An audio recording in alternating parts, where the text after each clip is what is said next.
Hey guys, Jonathan here. I'm behind the camera today because I want to show you a number of things and talk about redundancy. I apologize for the construction noises, but we were brought in by a builder. More and more, it's custom home builders bring us in to do this work as opposed to private homeowners. And I think it's just because the custom home builders understand that quality is the most important thing.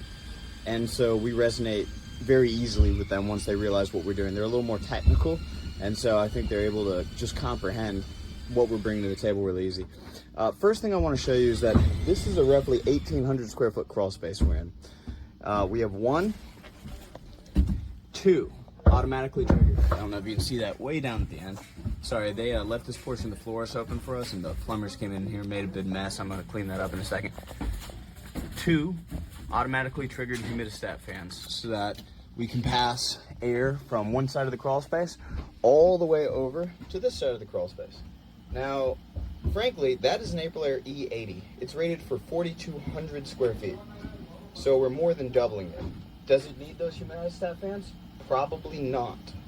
But you know, it's that word probably that makes me uncomfortable.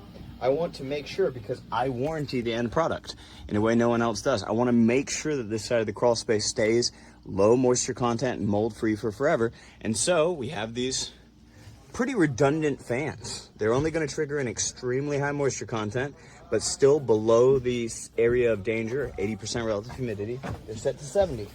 And they will make sure that this dehumidifier is always getting the worst of the moist air down here. Next thing, redundancy. Again, just more than doubling the square footage that's necessary, putting a more powerful unit. Next piece of redundancy. What it's standing on aren't plastic bed stands like most people are using. That's just concrete blocks. Why are we using concrete blocks and not the much easier to move in a crawl space plastic bed stands?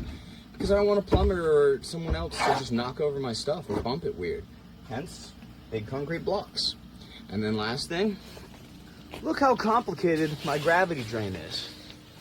It took me like an hour and a half combined, and I know that sounds crazy, but there was only one place out of this crawl space because of a wraparound porch and additions and stuff that we could actually exit a gravity drain. And we wanted this dehu shooting straight down the line of the middle. And so to do that, we had to do all these crazy angles, as you can see, do some pretty crazy grading, right? It took forever. But again, a gravity pipe never stops working. So redundancy, redundancy, redundancy.